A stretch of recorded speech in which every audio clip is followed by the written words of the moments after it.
Hello and welcome to Rolling and Mills, and today we have another Robert Altman film, Shortcuts, 1993.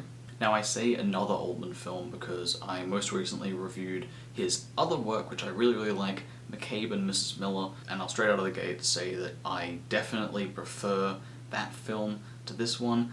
I'm really not too huge on Shortcuts, but I feel like I should be more so than I am, and the main reason for that is that Paul Thomas Anderson quite famously took very heavy influence from Altman generally, but in particular the kind of sprawling character piece aspect of Shortcuts, and adapted that into films like Magnolia and Boogie Nights. Now the thing about that is that I actually watched those films before this one, so it's kind of interesting seeing the influences there. And I know a lot of people get very uppity about this, and it's kind of like a fierce discussion on the internet in terms of how much he's stolen from Altman, but to be honest, it really isn't that big of a deal for me. There aren't like shot-for-shot copies or character-for-character copies. It's really just the overall kind of tone and structure of the films. Like, yeah, there are some very specific references that Magnolia has in it, specifically to Shortcuts, but I think it's definitely its own thing and far better than this film. And it's really not that often that you see that in film where the inspirational material, like the source material that something will be borrowing from,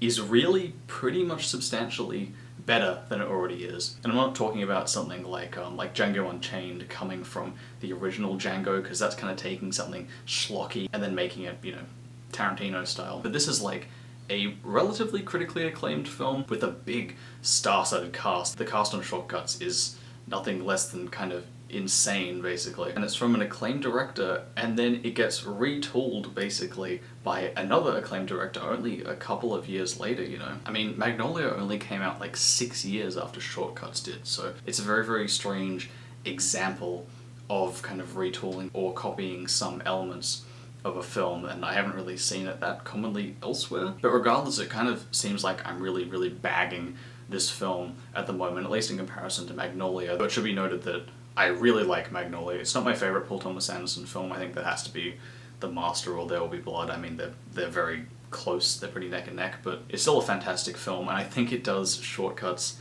better than Shortcuts does Shortcuts, if that makes any sense. And I feel like a lot of my issues with Shortcuts are basically non-existent in Magnolia or Boogie Nights, or they're basically solved in those films, where it's almost like Paul Thomas Anderson watched Shortcuts and went, oh, there's a few things you did wrong here, I'm now going to remake it and not kind of have those mistakes. One of those major issues, and this is kind of like a little bit of a weird criticism, and I know it's kind of from the era, but the film just looks disgusting. It's really not a very nice looking film. I think it's mainly from it just being and having this like really, you know, it's basically like a 90s aesthetic, and coming straight off the back of something like McCabe and Mrs. Miller, which is just a beautiful looking film. And even something like Three Women, Nashville, they're like pretty nice looking films. This just looks disgusting. And you know what, I can kind of see what Altman was going for, because he's covering a lot of these like suburban homes, so you don't really have that like McCabe and Mrs. Miller period piece, wonderful furs and, you know, wood and the snow, and it's all very picturesque. And he's trying to go for like a suburban look, so everything's going to look like the suburban 90s. Issue is that suburban 90s looks like complete trash. It just looks awful. It's like the 90s had this idea where like the color palettes have to be opposite to each other rather than complementary. So most famously you'll kind of have clashes between something like purple and green, where they're opposites on the color spectrum. But the thing is that opposites don't necessarily look good, and actually purple's complementary color is either like an orange or a yellow. So it just looks disgusting. On top of that, that's just color mainly, but the actual cinematography of the film is not particularly impressive. It's very like flatly shot. I can't really recall any, you know, complex cinematography, nice framing, blocking, lighting. It's all very like washed out. It kind of looks like a TV movie almost. And if that's kind of like the aesthetic he's going for, where it's like intentionally meant to look kind of bad, which I actually don't think it is, it doesn't work. It's not like ironic enough, or it's not bad enough to kind of justify it looking like that. And the thing is, I don't get, what is it with the 90s? The 80s and 70s, kind of some aesthetics from there. I mean, like, get rid of the shoulder pads. A lot of stuff from the 80s is trash. A lot of stuff from the 70s is trash and would not hold up, but I can think of like a few aesthetics and a few looks that look really cool. I really like the neon look of the 80s and the kind of like very early VHS stuff, and it's like, okay, that's pretty neat. Same with the 70s, the kind of like burnt oranges of some things, or the kind of very, very grainy and schlocky films, like, yeah, they still kind of hold up in that aesthetic. Not on a technical level, of course, because it's kind of like older technology there, but still has a unique aesthetic that I really like. There's basically nothing visually, aesthetically from the 90s that I can kind of appreciate at all. And I wouldn't even give VHS to the 90s, considering it was predominantly around in the 80s, so. And just in terms of structure, I think, like I was saying before, Paul Thomas Anderson seems to have just kind of like solved all of the mistakes, or a lot of like the general issues with shortcuts, and then just kind of removed them and then made Magnolia out of that. And one of the main parts of that is that there are just too many subplots in this film, and I get the whole point of the film, if you don't know and if you haven't seen it, is that there's about like, I'd say like 7 different subplots. I haven't really bothered to count because they all kind of blend together, and how ambiguous, and also kind of how little screen time some of them get. There's just far, far, far too many, and it's not because it becomes too complex or anything. It's just that most of them come across as just being far too shallow, because even though this film has like a 3-hour runtime, 7 subplots with totally different characters, totally different scenarios, you just can't do everything in 3 hours, and a lot of the subplots just end up feeling very, very like half-baked and just kind of just not all there, really. That's not saying that all of them are bad, because some of them are really, really good, but the issue with having 7 subplots is that the ones you really, really like, you only get to see a tiny bit of, because it's having to share screen space with 6 other subplots, which is like, eh. And here there was only really like 2 subplots I really liked, and a few that kind of developed and I started liking more and more, and then others I started liking less and less, that were just kind of like nonsensical or wouldn't really do anything. And I think Paul Thomas Anderson kind of solved that by really only having like 3 or 4 main subplots in Magnolia, and then a few of them really come together for the end, like the Tom Cruise and Philip Seymour Hoffman one, and also the Julianne Moore, who was also in this film, funnily enough, so make comparisons there as well. In saying that, I really like the way that a lot of the subplots are introduced. It's very, very visual, and I think that Paul Thomas Anderson wasn't as amazing at this in Magnolia, but at the same time he didn't really need to introduce these different subplots as cleanly as Shortcuts does, because Shortcuts is handling so many that just doing straight expositional introductions would have felt so clunky, and you would have basically had 7 beginnings to the film. Whereas Magnolia only having like 3 or 4 kind of distinct subplots can really take a little bit longer setting up each subplot, which I think I actually prefer. So for example, like, one of the subplots starts from Chris Penn, of all people, who's for some reason in this film fixing someone's pool. We pan over and we see that the house next to them has this cello or double bass player sitting there, and then she kind of gets introduced as a character into the film. So it's very, very fluid in that manner, and I kind of like that everything's very slightly visually connected and we get some connection between characters, but at the same time there's just way too much there. I generally like the performances in this film though. No one really like lets the show down that much. At worst there's just kind of like average performances from good actors. Or someone like Tom Waits. Why is Tom Waits in this film? Why is Huey Lewis in this film?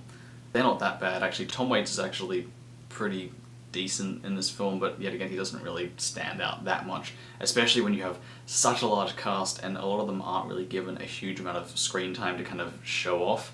It's pretty hard to give across like a really complex performance when, yet again, you're sharing screen space with other people within your subplot, and then 6 other subplots on top of that. I really like a very young Robert Downey Jr. in this. He, like always, kind of plays himself, but because it's the 90s, he's just a little bit more like coked up and a bit pale and kind of wired and crazy, so his performance is, yeah, it's pretty solid. On top of that, Tim Robbins, who is also in Altman's The Player, and he's really great in that, he's also really solid in this. He kind of plays this like asshole, arrogant cop, and it's probably like the most mean-spirited I've ever seen him play. He generally plays a kind of soft, emotional person, like in Shawshank Redemption, where he's like very quiet and feely and introverted, but here he's just a complete dick, and he plays it like surprisingly well. Now, I kind of mentioned that I didn't really like a lot of the various subplots because it ends up being that a lot of the characters are shallow and a lot of their arcs are very, very shallow, because they really have to develop very, very, very quickly, and that just kind of leaves it feeling just rushed and not wholesome. But the other issue is that this film just delves straight into melodrama, and not particularly well-handled melodrama. Actually, a melodrama film I watched recently is Douglas Sirk's All That Heaven Allows, and it's basically the only good melodrama I've ever seen, and one of the better films I think I've ever seen. It's just spectacular. I would highly recommend checking it out, and it's kind of how you do almost like a deconstruction of the melodrama genre. It's very, very strange, and I mean, it's just wonderful. But this is just, I mean, I just can't really stand, personally, just melodrama generally. Of course, drama is very, very necessary in film. You gotta have that emotional aspect, and you're gonna have conflict sometimes, but this is just so melodramatic and over the top in parts, and I kind of thought it was being ironic in places first, but it's just so poorly kind of shot, and also the acting is kind of terrible in a lot of these melodramatic scenes, and it's just, it feels so out of place in the film. The rest of the film is just kind of okay with the drama, but you have these very specific scenes where they'll do these like ridiculous Bold and the Beautiful zoom in shots where they're like, you killed my child is dead, or whatever, and it's like, my god, something's happened. It's just fuck off. Like, it's not very good, it's not very well written. We don't really care about these people that much because we don't really know them very well. I was just laughing a lot during these scenes because it's so just like syrupy and over the top. It's just, ugh. I feel like Altman is just, it's way too good for him to be kind of doing that sort of thing, which is why it shocked me. It's just like, why are you stooping to that level? You just don't need this for emotionality. It's so like cliche and overdone. It's just, it's beyond you. Just stop. In saying that, one of the best performances is kind of melodramatic, but the actor John Lemon, who is really great in basically everything he's in, he really delivers this very, very subtle but very dramatic performance. And his character, who basically only has one major scene, which is just basically him delivering this monologue, is amazing. Like, it just like kind of blew me away. Just his performance is so fantastic and so heartfelt, and also the writing just happens to be like really great for the scene, and it's by far the best subplot character moment in the film is just from this one guy delivering a monologue, which I really didn't expect for this type of film. I kind of expected a lot of the joy to come from like all of the subplots really kind of coming together and gelling together at the end for this very intricate finale, which is kind of what Magnolia does. But his monologue is just so powerful. He plays the father of this news anchor whose son basically gets hit by a car and he's in hospital and they don't know whether he's going to live or not, and this newsreader's father kind of appears out of nowhere after not having seen him for like 35 years or something crazy, and he kind of gives this background story about how he cheated on his wife for his wife's sister, and you can just tell he's this like really slimy kind of bastard that's really only turned up because his grandson is in the hospital. And there's this fantastic scene where he's like making friends with some other people who are in the hospital just in like the waiting room, and he kind of seems to be eventually kind of paying more attention to these people rather than his, you know, grandson's health or his son's like well-being. And it just happens to be that the people he's kind of making friends with are black, and he's like going to ask, you know, like, how's this black kid doing in the hospital, and he goes, yes, how's the Negro boy doing? And I love that it's just like him slipping this little racial slur, which doesn't make him like an inherently evil person, just him being like way out of his era. And I really like that that's like this very kind of subtle part to his character where he doesn't mean any harm by it, I suppose, but it's just like, ugh, don't do that, that's weird. But yeah, no, his character is in the film very, very briefly. He just blows everyone else away, and I feel like if he was in the film more, he'd kind of overstay his welcome, but I mean, hey, I'm fine with what we got. Okay, I'm gonna go into spoilers now. You click on this to skip to the end, to the conclusion, where I'll just be given the final ratings. Yeah, if you haven't seen this, obviously don't watch spoilers. So I was mentioning melodrama before, and the scene I was kind of specifically referring to with that in mind is this scene with this baker and, you know, the mother and father of that boy who died in the car accident kind of come to confront him, and they're like, you know, my son is dead, and it's like ridiculous zooms in, and why is that in the film? Fuck, it's so over the top, man. It's not even like it's bad on its own, which it is. It's just also not fitting at all with the rest of the film. Obviously there's drama in the film, but it just gets so melodramatic suddenly, and that's kind of why I was laughing at it, because it's so like out of nowhere. It's like, when did this turn into The Bold and the Beautiful? What? And the other major issue with this is that my favorite subplot was basically this kid being hit by a car, and I love that they didn't actually overplay this. It isn't like him tragically being like struck down in the street. It's just shot in this really nice wide where it shows him walking down. He crosses the road and this car just like bumps him slightly in the back, and he kind of gets up very, very quickly and, you know, refuses to talk to this woman. It's like, I need to go home, I don't want to talk to strangers, and he appears to be fine.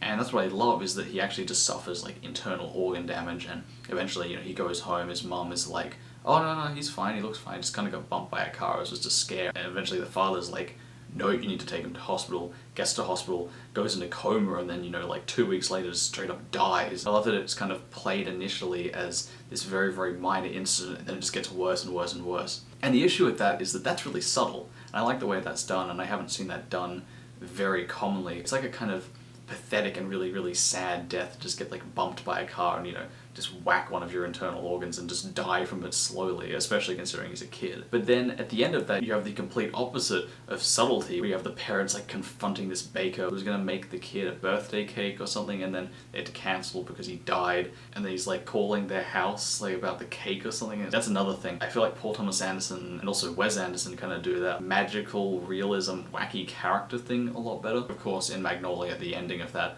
is a bunch of frogs fall from the sky, and it kind of affects everyone in the plot just a little bit. And that's like a weird, like, whimsical kind of fantasy thing almost. But having like, oh, it's like a cake guy and he like calls the parents because they like don't want to bake the cake is just like dumb stoner idea almost, where it's like we have to come up with like a cool, edgy, like wacky character. He like bakes cakes and he prank calls people. So yeah, that's like another reason I hate the melodrama so much, is that it basically ruins the subtlety and also the great performance from Jack Lemmon of like by far the most interesting subplot, and then just goes way, way, way, way, way overboard right at the end just to kind of completely ruin it. And that's another thing, the like the suicide of the double bass or cello player is just so over dramatic. You know, she's like killing herself in the car in the garage, you know, with the exhaust fumes, but it's like, I don't care, you've had like 20 minutes of screen time, you barely speak, I just, you know, death is not enough to be interesting. I'd say almost the vast majority of all fictional story plots involve death or marriage in some way. So just having a character die, even if it is in like a sad manner, you get like a few points. You know, killing the dog, it's always going to be sad, but you gotta care about the dog first. If it's some fucking random dog getting shot, who cares? Same with some random person dying. Do you know how many people die constantly? Oh my god, the existential dread is setting in again. Oh, fuck. Nah, jokes fam, don't wanna fucking trigger anyone there. But I mean, you just can't have someone dying dramatically and think it matters.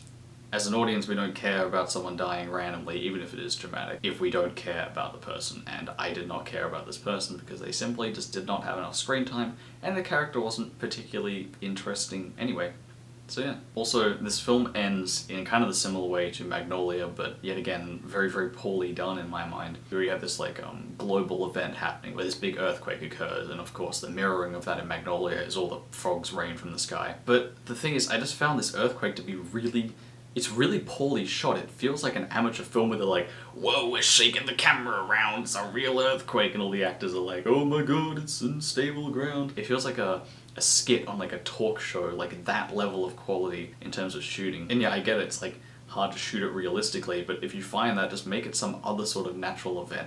I don't know, the frogs from the sky is like weird enough that I like it a lot, so just do that, I don't know. And plus there's this really bizarre scene at the end where Chris Penn like straight up murders this woman for almost no reason right before the earthquake happens. And he kind of gets away with it because he like bashes her head in with a rock, and then after the earthquake people think that she died from like falling rocks or something, but his actual motivation for it, it's another thing where it's like, whoa, it'd be really cool if this like Chris Penn character just like snapped all of a sudden and murdered this girl. But like the tone of the rest of the film doesn't really fit in with that kind of like wacky, it's what I'd call the youth kind of whimsical, wacky, hipster characters almost, where it's like, whoa, these characters are like so heady and like complex, like they do all these like crazy things, and it's like really interesting, man. If you haven't seen Youth, don't worry, it's basically, it's just pretentious basically. Like, I get you're trying to do something interesting or something bold or new, like with the cake guy, or like with, you know, Chris Penn's character here, who is actually fine for the rest of the film. It's just this like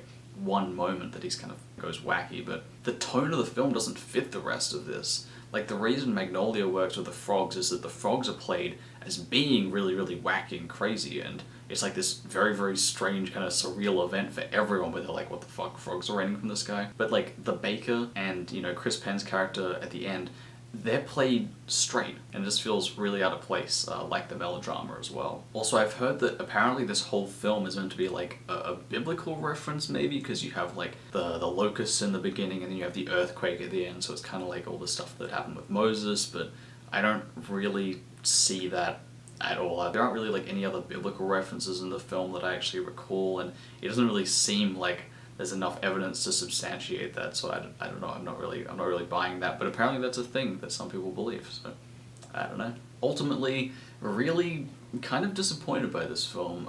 I basically prefer every other Altman film by quite a bit, and you know, the obvious comparison is to Nashville, and Nashville does have a lot of subplots, but I feel like they're not as emotionally complex as Shortcuts is trying to be, which means that they don't kind of fall flat when there isn't enough screen time to fully develop. And it's such an ugly looking film. I know that's like a lot of 90s films, but I mean, his cinematography is just so much better in basically every other film I've seen of him, including his other ones from the 90s. Like, The Player isn't a terrible looking film, but this is, so it's like, Overall, this is a 74 for me, and I feel like that might sound a bit generous, but I've basically just been shitting on the film the entire time because it has a lot of very, very obvious and very narrative flaws, and I don't feel like any of the stuff I've kind of picked on is nitpicky. It just happens to have a lot of very overtly incorrect stuff in the film, for my opinion. Basically, if you want to watch an Altman film, just watch, you know, Nashville, McCabe and Mrs. Miller, or Three Women instead, because they are far, far better. This film's still worth checking out. Do not have the same expectations as the other better Altman films you've seen. So that's it. Speaking of McCabe and Mrs. Miller, did a review of that film. You can check that shit out. It's a good film, like I mentioned. Really, really great looking. The other review down there will be for the inevitable Boyhood review, the Richard Linklater film. And, that's going to be a fun one to make and see how people absolutely try to tear my shit in comment section wise and tell me how Richard Linklater is actually a visionary filmmaker. And the thing is, I don't even dislike him, I just fucking hate that film, so I don't know. That's it. Farewell, my lovelies.